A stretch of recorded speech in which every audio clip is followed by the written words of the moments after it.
தட்டை, சீடை, முறுக்கு, ரிப்பன் பக்கோடா, அதிரசம், என்ன வேணாலும் செய்யுங்க. ஒரே ஒரு 5 லிட்டர் இதய மந்த்ரா கடல் எண்ணெய் பேக் ஒரு மாசம் முழுசுக்கும் அத்தனை சமையல் முடிச்சு விடலாம். இதய மந்த்ரா. வணக்கம், இது உலகம் இன்று.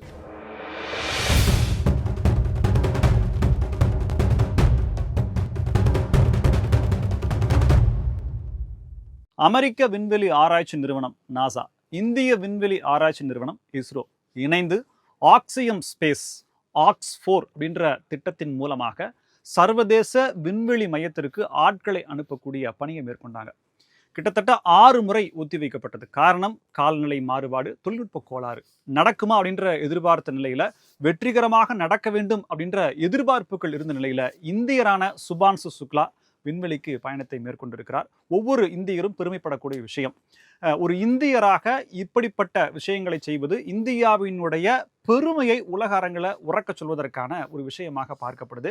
ஃபால்கன் 9 ராக்கெட்டின் மூலமாக புளோரிடா, அமெரிக்காவில் இருக்கக்கூடிய புளோரிடா மாகாணத்திலிருந்து இந்த ராக்கெட் புறப்பட்டிருக்கு. சுபான்சு சுக்லாவோடு சேர்ந்து 3 வீரர்கள், மொத்தம் 4 வீரர்கள் அங்கு சென்றிருக்கிறார்கள். அங்கு பல ஆராய்ச்சிகளை மேற்கொண்டு இந்தியாவிற்கு அது பற்றிய தகவல்கள் கிடைப்பதற்கான வாய்ப்பு அப்படிங்கிறதும் அதிகமாகி இருக்கு. ஒவ்வொரு இந்தியருமே செய்தியாக பார்க்காமல் மிகப்பெரிய சாதனையாக பெருமைப்பட வேண்டிய தருணம் இது. உலகத்தினுடைய இரட்சகராகவும் காப்பராகவும் உலக அமைதிக்கான ஒரு வேட்கை உள்ள ஒரு நபராகவும் இப்போது இருக்கக்கூடிய அமெரிக்க அதிபர் டொனால்ட் ட்ரம்ப் எப்படியாவது அமைதிக்கான நோபல் பரிசை எப்பாடுபட்டாவது வாங்கிடணும்ன்ற முனைப்புகளோடு செயல்பட்டு கொண்டிருக்க அவருடைய செயல்பாடுகள் அத்தகைய வகையில் இருக்கிறதா அப்படின்ற கேள்வியை வைக்கக்கூடிய நியாயமான நேர்மையான தருணம் இது. அமெரிக்காவை சேர்ந்த ஊடகங்களே CNN மற்றும் நியூயார்க் டைம்ஸ் ஆஃப் இந்தியா சமீபத்தில் நடந்த அந்த B2 வகை ஃபைட்டர் ஸ்டீல்த் ஃபைட் ஜெட்டை வச்சு ஈரானில் இருக்கக்கூடிய 3 இடங்களில் இருக்கக்கூடிய அணு உலைகள், அணு கதிர்களை செறிவூட்டக்கூடிய இடங்களில் நாங்கள் பாம்பிளாஸ் பண்ணிட்டோம், ஈரான் அவ்வளோதான் முடிஞ்சுது அப்படின்ற மாதிரியான ரொம்ப தற்பெருமை பேசிக்கொள்ளக்கூடிய தகவல்களை பண்ணியிருந்தார். இது சம்பந்தமான நிறைய கேள்விகள் வந்துருது. இருந்தாலும் இந்த தாக்குதல்ல ஈரான் பெரிய அளவில் பாதிக்கப்படவே இல்லை. தற்காலிகமான ஒரு தடைதான். சில மாதங்கள்லேயே இந்த கட்டிடங்களையும் சரி பண்ணி மீண்டும் தன்னுடைய அணுவை செரிமானம் செய்யக்கூடிய பணிகளில் ஈரான் முழு வீச்சில் செயல்படுவதற்கான வாய்ப்புகள் இருக்கின்ற தகவலை 2 பத்திரிகைகளுமே வெளியிட்டதன் மூலமாக அமெரிக்க அதிபர் டொனால்ட் ட்ரம்ப் அவர்களுடைய கோபத்திற்கு உள்ளாகி இருக்கு. எக்ஸ் வலைதளத்தில் அமெரிக்க மக்கள் உங்களை எதிர்க்கிறாங்க, நீங்க தவறான கருத்துக்களை முன் வச்சிருக்கீங்க, இராணுவம் நடத்திய தாக்குதல் அப்படிங்கிறது அமெரிக்க வரலாற்றில் இதுவரைக்கும் நடந்த தாக்குதல்களுடைய ஒரு துல்லிய தாக்குதல் இதுதான், இதனால ஈரான் நிலைகுலைஞ்சு போச்சு, தவறான தகவலை சொல்லாதீங்கன்னு சொல்லி கொஞ்சம் காட்டமாகவே பதிவுகளை போட்டிருக்காரு. பாகிஸ்தான் மீது அமெரிக்கா வெளிப்படையான நடவடிக்கை ஏதாவது எடுக்குமா அப்படின்ற ஒரு எதிர்பார்ப்புக்கு உரித்தான ஒரு விஷயம் நடந்திருக்கு. பாகிஸ்தான் இப்போது nuclear dipped intercontinental ballistic missile அப்படிங்கிற ஏவுகணையை கிட்டத்தட்ட 5500 கிலோமீட்டர் ரேஞ்ச் இருக்கக்கூடிய ஒரு ஏவுகணையை முற்றிலும் வடிவமைக்கக்கூடிய அந்த செயல்பாடுகளில் இறங்கி இருப்பதாக அமெரிக்க உளவுத்துறைக்கு ஒரு ரகசிய தகவல் கிடைத்திருப்பதாக தகவல்கள் சொல்லப்படுது. இதை சீனாவினுடைய முழுமையான ஆதரவோடு, தொழில்நுட்ப உதவியோடு பாகிஸ்தான் செய்து வருகிறது அப்படின்றதும் சொல்லப்படுகிறது. இப்போது பாகிஸ்தான் செய்யக்கூடிய இந்த விஷயத்தினால அமெரிக்காவே கோபமடைந்திருக்கிறது. ஏன் அப்படின்னா, பொதுவா பாகிஸ்தான் இராணுவ கட்டமைப்பையும் இராணுவ பலத்தையும் அது எந்த விதமான விஷயமாக இருந்தாலும் செய்தால் அது இந்தியாவுக்கு எதிரான விஷயமாக தான் பார்க்கப்படும். ஆனால் இந்த முறை பாகிஸ்தான் செய்யக்கூடிய இந்த வேலையின் மூலமாக இப்போது பாகிஸ்தான் இருக்கக்கூடிய ரேஞ்ச் மிசைல்ஸ் அப்படின்னு பார்த்தீங்கன்னா ஷாஹின் 3 அப்படின்றது இருக்கு. 2022 இது சோதனை பண்றாங்க. கிட்டத்தட்ட 2700 கிலோமீட்டர் ரேஞ்ச் அப்படின்னு சொல்லப்படுது. இந்தியாவில் இருக்கக்கூடிய பெரும்பான்மையான முக்கியமான நகரங்களில் பாகிஸ்தான் எல்லையிலிருந்து அதனால தாக்க முடியும். ஆனால் இப்போ அந்த முயற்சி எடுத்துக்கொண்டிருக்கக்கூடிய, ஆராய்ச்சி செய்து கொண்டிருக்க அந்த ஏவுகணையினுடைய ரேஞ்ச் அப்படிங்கிறது 5500 கிலோமீட்டர். ஸோ பாகிஸ்தானில் இருந்து அமெரிக்கா வரை செலுத்தக்கூடிய ஏவுகணையாக பார்க்கப்படுகிறது.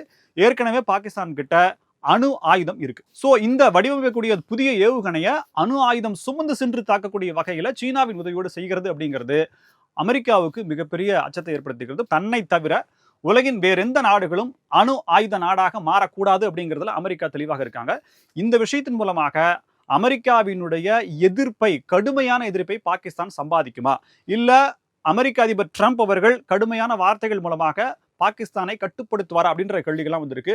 பொது வெளியில செய்தியாக வந்ததே இவ்வளவு விஷயங்கள் என்றால் உண்மையில் நடந்தது எவ்வளவு விஷயங்களாக இருக்கும், அப்போ பாகிஸ்தான் டபுள் கேம் ஆடுதா, சீனா டபுள் கேம்? சீனா ஏற்கனவே அமெரிக்காவுக்கு எதிராகத்தான் இருக்கிறது, இருந்தாலும் ட்ரேட் அப்படின்னு வரும்போது அவங்க அனுசரிச்சு போறாங்க. ஆனால் அமெரிக்கா எடுக்கக்கூடிய நடவடிக்கை என்ன அப்படின்ற கேள்வி இப்போ எழுந்திருக்கு. 2019 புல்வாமால நடந்த தாக்குதல் அப்படிங்கிறது நம்ம எல்லாருக்குமே தெரிந்திருக்கும். இதற்கு பதிலடியாக ஜெய்ஷ் இ முகமதுனுடைய இயக்கங்கள் இருக்கக்கூடிய பகுதிகளில் துல்லிய தாக்குதலை இந்திய ராணுவம் மேற்கொள்ளுது.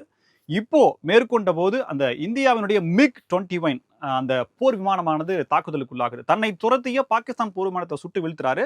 தன்னுடைய விமானமும் சுட்டு வீழ்த்தப்பட்டதுனால இவர் அங்கிருந்து அந்த எக்ஸிட் சொல்லப்படக்கூடிய அந்த போர் விமானத்திலிருந்து உயிர் தப்பிக்கிறதுக்காக வெளியில் வந்தார். ஆனால் இவர் லேண்ட் ஆன பகுதி அப்படிங்கிறது பாகிஸ்தான் அப்படின்றதுனால அவர் கைது செய்யப்படுகிறார். இந்த அபிநந்தன் அவரை கைது செய்த பாகிஸ்தான் போர் வீரர். பாகிஸ்தான் ராணுவத்தில் இப்போது மேஜராக பணியாற்றி வந்த மொய்ஸ் அப்பாஸ் ஷா, இவர் இப்போது பலியாகி இருக்கிறார். அது எப்படி அப்படிங்கிறதான் ஒரு அதிர்ச்சிக்குள்ளான விஷயமா இருக்கு. பாகிஸ்தான் ஆப்கானிஸ்தானோட எல்லையை பகிர்ந்து வர்றாங்க. ஆப்கானிஸ்தான்ல தெஹ்ரிக் இ பாகிஸ்தான் அப்படின்ற மாதிரியான ஒரு குழுவோடு சண்டை போட்டுட்டு வர்றாங்க. ஸோ அதில் இருக்கக்கூடிய அந்த குழுவிற்கும் பாகிஸ்தான் ராணுவத்திற்கும் ஏற்பட்ட சண்டையில் தான் இந்த ஷா இறந்திருக்கிறார், கொல்லப்பட்டிருக்கிறார் அப்படின்ற தகவல் கிடைச்சிருக்கு.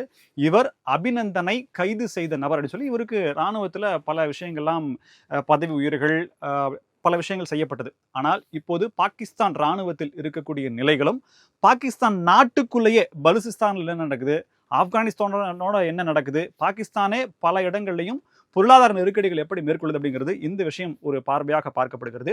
சிந்து நதி வராதனால் அங்கு உணவு பஞ்சம் ஏற்படக்கூடிய அளவிற்கான பாதிப்புகளும் மிக பிரகாசமா இருக்கு.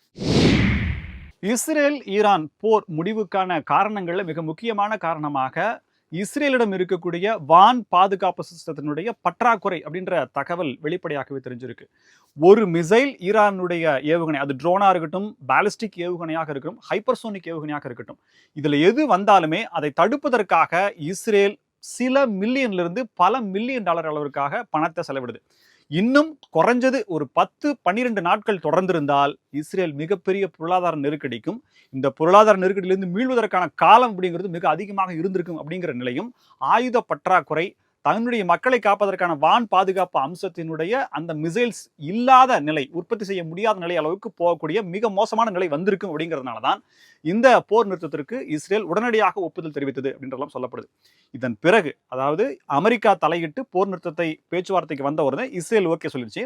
ஈரான்கிட்ட பேசும்போது ஈரான் நாங்க நிச்சயமா பண்ண மாட்டோம் அப்படின்னு சொல்லும்போது தான் கத்தாரினுடைய அதிபருக்கு போன் செய்து எப்படியாவது ஈரானை நீங்க கன்வின்ஸ் பண்ணுங்கன்னு சொன்ன பிறகு கத்தாரினுடைய அதிபர் ஈரான் அதிபர்கிட்ட, ஈரானுடைய உச்ச தலைவர் கமேனி அவர்கள்ட்ட பேசிய பிறகுதான், இன்னும் ராணுவத்தில் இருக்கக்கூடிய அதிகாரிகள்கிட்ட பேசிய பிறகுதான் ஈரான் ஒப்புக்கொள்கிறது. இதற்கு பிறகும் ஈரான் தாக்கியதாக இஸ்ரேல் குண்டு போடுது. அப்படி குண்டு போட போது பாதி வழியில் சென்று கொண்டிருக்கும் போதே அமெரிக்க அதிபர் டொனால்ட் ட்ரம்ப் அவர்கள் இஸ்ரேல் அதிபர் பெஞ்சமின் நேதன்யாவுக்கு ஃபோன் பண்ணி கடுமையான கெட்ட வார்த்தைகளால் பேசினார் அப்படின்ற தகவல் உருவாகி இருக்கு. நீங்க அங்க போன அந்த ஃபைட்டர் ஜெட் எல்லாமே திரும்பி கொண்டு வந்துருங்க, இனிமேல் தாக்குதல் நடத்தக்கூடாது என்று கடிந்து கொண்டு சொன்னதாகவும் தகவல் தெரிவிக்குது. ஸோ போர் நிறுத்தத்திற்கான முக்கியமான காரணம்னு பார்த்தா இஸ்ரேலினுடைய அந்த ஆயுத நிலைமை அப்படிங்கிறதும் முக்கியமான காரணமாக பார்க்கப்படுகிறது. கத்தாரில் இருக்கக்கூடிய அமெரிக்காவினுடைய மிலிட்டரி பேஸ் தாக்கப்பட்டதும் இதற்கு ஒரு காரணமாக பார்க்கப்படுது. ஏற்கனவே மிக தெளிவாக ஈரான் சொல்லிடுச்சு, கத்தாரில் இருக்கக்கூடிய நாங்கள் யுஎஸ்ஏ எங்க நாட்டு இராணுவத்தில் நேரடியாக அமெரிக்கா இடங்களை தாக்கியிருக்கு, அதற்கு பதிலடி கொடுத்தே சொல்லி வெளிப்படையாக சொல்லி மக்கள் மேலே எந்த குண்டும் போடுறதுக்கான சாத்தியக்கூறுகள் நாங்கள் எடுக்கல, ஆனால் ஆயுதத்தினுடைய அந்த விமான தளத்தை நாங்கள் தாக்கணும்னு சொல்லி வெளிப்படையாக அறிவித்த பிறகுதான் ஈரான் தாக்குச்சு அப்படின்றதும் ஈரான் பக்கம் விஷயமாக சொல்லப்படுகிறது. யாருமே உயிரிழக்கல அப்படின்னாலும் அமெரிக்காவினுடைய மிலிட்டரி பேஸ் மேல ஈரான் தாக்கியது அப்படிங்கிற செய்தியும் இதற்கு ஒரு காரணமாக பார்க்கப்படுகிறது. அடுத்த கட்டத்திற்கு போர் சென்றால் அது இன்னும் வலிமையான கடுமையான பாதிப்புகளை ஏற்படுத்தும் அப்படிங்கிறதுனால தான் போர் முடிவுக்கு வந்திருக்கிறது. ஆனால் இது எல்லாமே இந்தியாவினுடைய, இன்னும் சொல்ல போனால் உலகத்தினுடைய பல போர்களை நிறுத்தியவருமான, அடுத்த அமைதிக்கான நோபல் பரிசை பெற தகுதியுள்ளவரான அமெரிக்க அதிபர் டொனால்ட் ட்ரம்ப் அவர்கள் தான் இதை செய்தார் அப்படின்ற செய்தி பரப்பப்படுது. உலக நிகழ்வுகளை உண்மை செய்திகளாக அறிந்து கொள்ள தொடர்ந்து இணைந்திருங்கள் தினமலருடன். இது உலகம் என்று. நன்றி நேயர்களே.